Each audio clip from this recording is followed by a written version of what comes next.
Ay, ay, ay, ay, ay, ay, ay, ay. Where do I even start? The latest Need for Speed game, which is the Need for Speed Unbound, has received very mixed reviews. Need for Speed more like wait for sale. The Zuma jokes are cringe.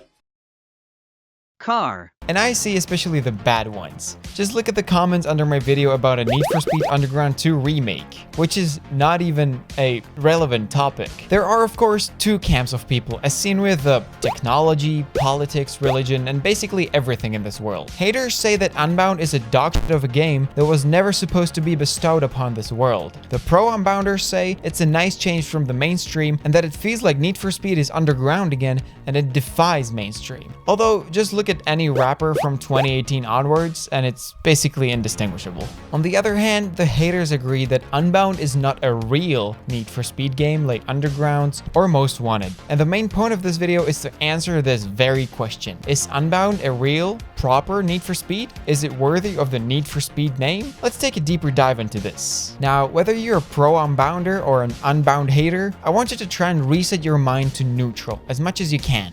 I want you to get rid of your feelings towards the game, whether positive or negative, and take a look at this with an open mind. So let's imagine this problem as an iceberg. Obviously, we'll start from the top. The surface level. Unbound at first glance definitely looks like a big step away from the true Need for Speed spirit. It's the first time these cartoony effects were added and the cartoony characters too. They create a contrast never before seen in Need for Speed games, which when you look at Underground 2, Most Wanted, Carbon, or Undercover, it's just not there. The characters in these games are usually dark, mysterious, and just plain rude and douchey. Darius from Carbon is a great example. I still don't know what happened that night you took off.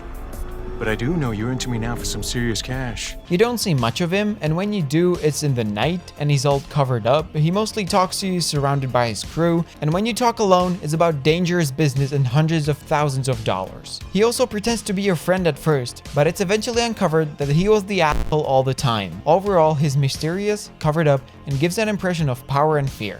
Same with Chase Lynn in Undercover. These local police stings can take months, if not years, to execute. She's always mysterious and serious, and she gets the business done. I could give more examples like Razor, but you get my point. When you compare that to Unbound, where the characters are very colorful, and although they are still surrounded by contrasty dark places, they give out a friendly vibe, at least to me. It's not like a bat in the dark that you're scared to approach. It's more like they're your safe spot if anything happens. You know, that's at least the vibe I'm getting from Unbound's characters. Also, don't hesitate to write your own input down there in the comments so we can have a discussion if you want. Unbound is very much off the true Need for Speed spirit, but they changed for a reason. With the success of Spider-Man Into the Spider-Verse, it feels like a huge bag of ideas and styles was released to consume this world. This was the first movie to use such style and it paid off, so naturally the competition is going to adopt the style and change it to suit its own narrative. Need for Speed Unbound just rolled with the trends. And I don't mean it in the wrong way. I personally love this art style and I myself make renders in Blender using it, although I'm still quite bad. So the conclusion of the surface level. According to this view, Unbound is not a true Need for Speed game, not by a long shot. But let's move deeper into our Need for Speed iceberg and try to establish what does a true Need for Speed game look like. Well, this is where it gets a bit complicated. Most people would probably say that a true Need for Speed game is Most Wanted or Underground 2 or Carbon, or some would even say Hot Pursuit, but what exactly identifies a proper Need for Speed? Well, let's first take a look at Underground 1 and Underground 2. These games are so loved in the community, some would rather play these again than play Unbound for the first time. What are they about then? Well, we can see very strong inspiration taken from the first two Fast and Furious movies. Los Angeles and the street racing culture had a huge say in the early 2000s. But what about the cars? Again, inspired by the movies and the tuner culture from back then, you can see that about 75% of the list are JDM cars. Granted, you could buy a Hummer, but who actually did that? Come on. What about customization? Tuning has become an iconic feature for the NFS series, and frankly, who doesn't think of cars like these whenever Need for Speed is mentioned? The story, Zero to Hero. A very basic Zero to Hero story, seasoned with a bit of an original story. The perfect balance. Race types? You've got drag, sprint, circuit, X-Street, and drift. I hope I didn't forget any. And that's basically it. That's the game. And what about Most Wanted? Cars? About the same. More European and American cars make an appearance, and there are supercars now. But let's be honest, how many of you think about a Lamborghini Gallardo and not about the iconic BMW whenever Most Wanted is mentioned? Stop saying saying dumbass things. You're not even making sense.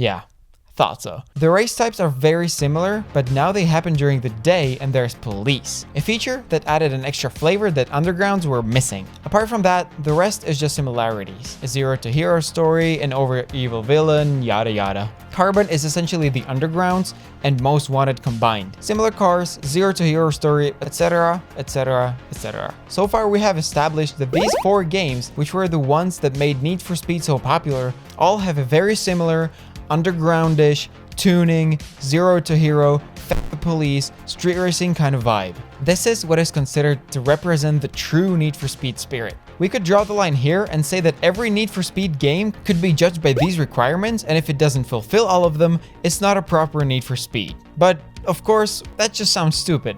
Or does it? Instead, I want to cast our memories further back, all the way to games like the original Need for Speed 2, and the first Hot Pursuit. There's no customization, it lacks any kind of story, and you can find exactly 0 JDM cars. Instead, the car list is full of Lamborghinis, Mercs, Ferraris, and so on. Plain supercar territory. Also, unlike the holy quadnity, these games take place on the highways, far outside the city centers, with no hot women sitting on the hoods, just plain old racing. If you showed these 2 games to someone with no knowledge of racing games, they would have probably said it was a completely different franchise. So, this is what the first 3 games looked like. Do they fulfill the requirements set by the true Need for Speed games? No, absolutely not. Then, by the rules, these should not be considered proper Need for Speeds. But how can you call the first 3 not proper? These are the originals. How are they not proper? And that poses yet another question. What counts as iconic or proper? What is considered a standard? Are the first games a standard? Or are the latter releases the ones that made Need for Speed popular beyond the original's imagination standard? Well, unfortunately, I don't know the answer to that, and I don't think there's an answer to this particular question. But even without having this information, I think I can pretty accurately answer the big question of this video. That being whether Unbound is a true Need for Speed at its core. But before I start a new wave of controversy, if you're liking this video so far, don't hesitate to hit the subscribe button, or the like button for that matter. Feel free to leave a comment explaining your opinion on this. I'm really curious to read some of your takes, and yes, I'll read even the longest essays. Anyway, back to the video. The third layer of our iceberg, the water below. Yeah, I haven't used the iceberg very efficiently, have I? It's obvious that our requirements sheet doesn't work when rating Need for Speed games. The 2010 Hot Pursuit is a banger and doesn't meet any of the requirements. The 2015 Need for Speed meets almost all the requirements, and yet people have been dumping shit on it ever since its release.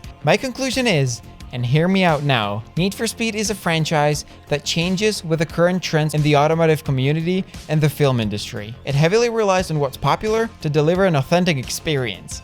And I know going with the trends is usually seen as a bad thing, especially in the creative kind of way, but I don't mean anything bad by saying it. Need for Speed has to act on trends to deliver an authentic experience. I mean, a game about driving 80 supercars on highways would be fun, but it wouldn't feel like the game is set in 2022. That's why I think Unbound is the way it is. This cartoony style is super popular at the moment, and the characters reflect what today's people look like, what they believe in, and what they dream of. I get that for some, the colorful hair and the overall new school look isn't their cup of tea, but it reflects today's trends. Same with the music. Many people complain about the music, and I understand where they're coming from. Rock was popular in the late 90s and early 2000s, along with underground hip-hop, so these 4 games reflect that. I know many of you don't like the new school songs in Unbound, but they only reflect what's popular today. The final conclusion, despite most of what I've said so far, I think Unbound is a proper Need for Speed, since I think it conveys 2022 and its trends very well. Now, the opinion part. What do I think of Unbound? Well, I myself am a very open-minded person. I always see the good in games, movies, or anything. I'll be enjoying the worst game of all time while everyone else is shitting at it, and only realize how bad it really was when someone tells me. So personally, I am so excited that a new Need for Speed game was released, and I'll play the heck out of it once I'm done with moving, which won't be for like another half a year, but whatever. We ain't getting another Need for Speed for at least 2 or 3 years. I've got all the time I need. And also, as a UI designer, this game's interface is just digital orgasm for me. It's just so pretty and works so well. Anyway, I'm ready to hear your takes on this. Destroy that comments box.